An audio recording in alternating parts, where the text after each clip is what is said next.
So that was my final warm-up set. I managed to complete 7x7 at 70 kilo last week, so I'm going to take it up by 1.25 kilos this week. So I'm going to attach that to the pin here, as opposed to taking up one weight plate, which is sometimes a little bit too heavy to kind of shoot for the same reps. So use the mini plates to bridge that gap between the two plates. So yeah, 7x7, starting off with shoulder press today. This is day 2 of my full body everyday program. After this I'll do some barbell Romanian deadlifts on a deficit and then move back to upper body training. Okay, so this is the first working set, first set of 7.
So that was set 4, 3 to go.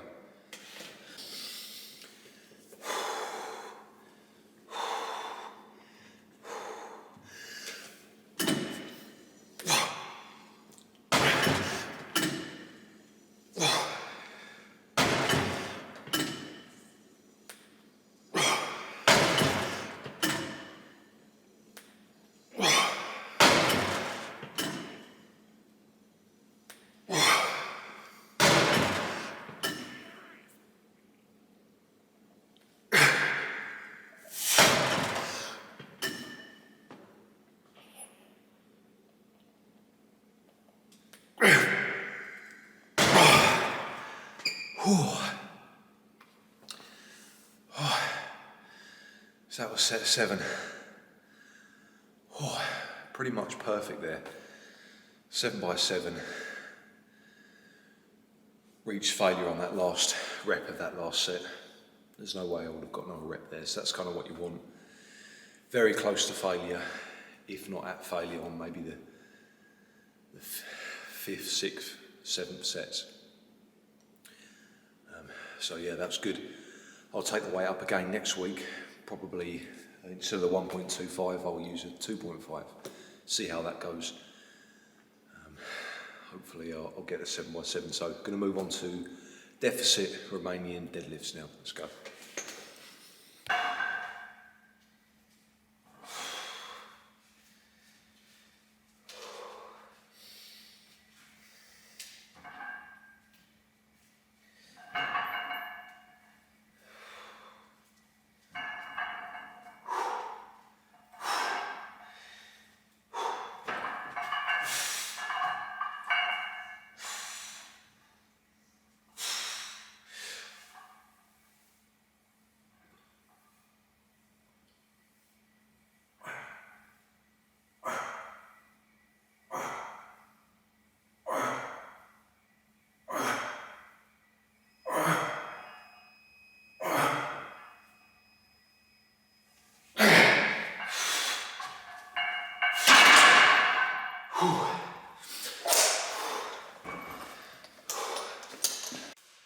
So that was a good set, about 5 kilos up from last week. I feel like my strength's kind of returning after the illness. Last week was the first week back, so it was kind of a little bit lower than I would have liked. That was good. The reason I'm doing it on a deficit is to increase the stretch of the hamstrings, so the bar can travel down lower before it touches the floor. And the reason I'm only coming up about halfway is because I don't really want any more glute activation. It's not going to benefit me in any way aesthetically to improve my glutes really. And in fact, in some cases, I actually think it makes the hamstrings look smaller and less developed. So when I finish off Romanian deadlifts, usually on that top kind of portion of movement, I predominantly feel it in the glutes as opposed to the hamstrings. So I thought I'd just stick to the bottom range of motion, and I feel it a lot more on my hamstrings. Don't really feel any kind of glute activation. Certainly nowhere near what I would feel at the top. You know, when those reps get really hard, when you're locking out, it's all in the glutes. So that's my kind of thought process as to doing it that way.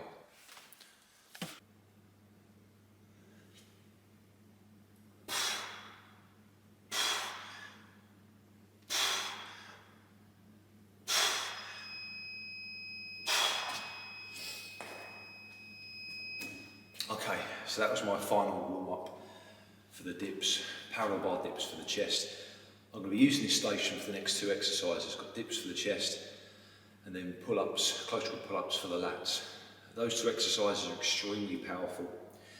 Work out pretty much the entirety of the upper torso. So if for whatever reason I could only do 3 exercises, I would choose chins, dips and squats. With those 3 exercises, you'd be amazed at how dramatically you can change your physique with just 20 minutes, 2 to 3 times a week.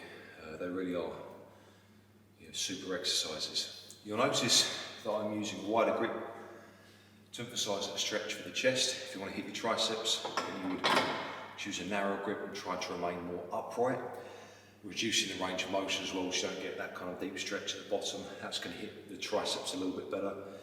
But for the chest, full stretch, wider grip, definitely hits it better. You'll notice as well I'm using fat grips. This just makes it a lot more comfortable. Without these, the bars are quite narrow and it's a lot of pressure being put through the palm in a very narrow area, so it can just feel a bit uncomfortable. So that's why I'm using the fat grips. A lot of warm-up sets on dips. It's one of those exercises that can feel a bit uncomfortable for me especially. So I like to maybe do more warm-ups on dips than I would usually do on other upper body exercises. So that was my last one. I'm going to go into weighted dips now.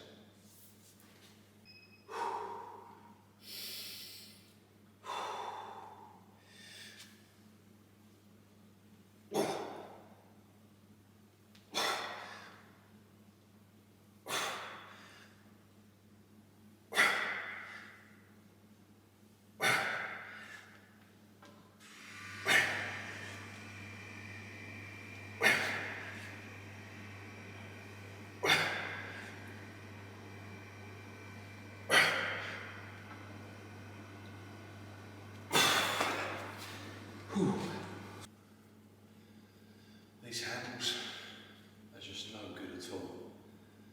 They're so thick and slippery. It's really difficult to wrap up with them as well. I don't know why gyms opt for these kind of handles. Thin metal handles are far better.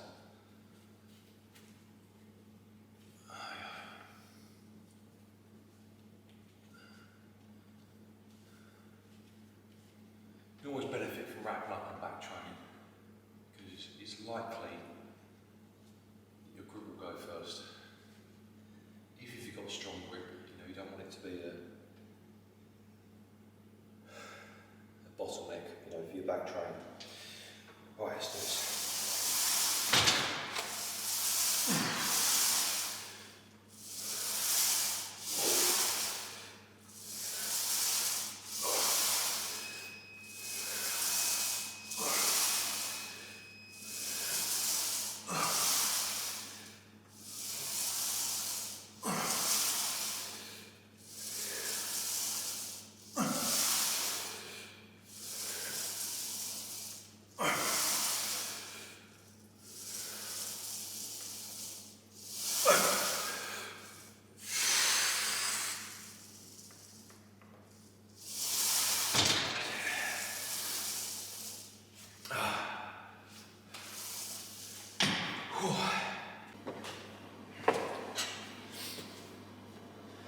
So these are Scott curls or double dumbbell creatures. And this exercise will probably be slightly lower in intensity because of the elbow injury that I have been recovering from for a few months now. This is the second session of doing these. Last week I was doing 20 reps at 8 kilos. Didn't really want to go any heavier than that. This week I'm up to 10, so we'll see how it goes.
So that was pretty good.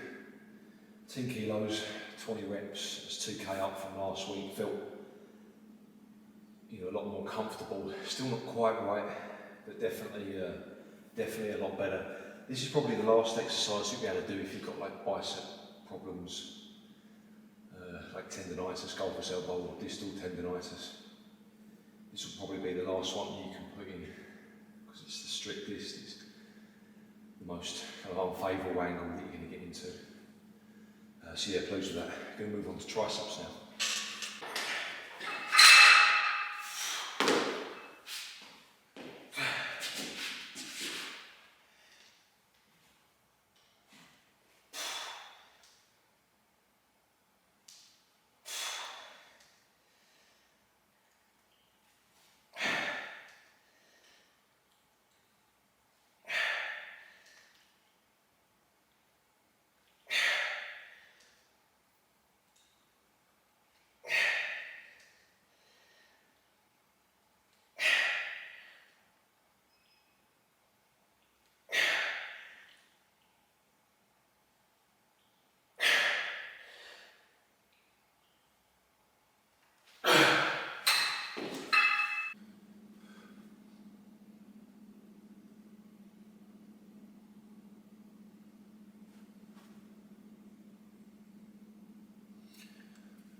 So that's the session done, guys.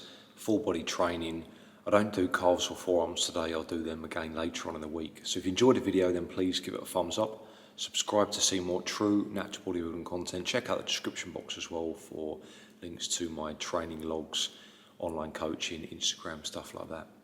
Stay strong and see you on the next one.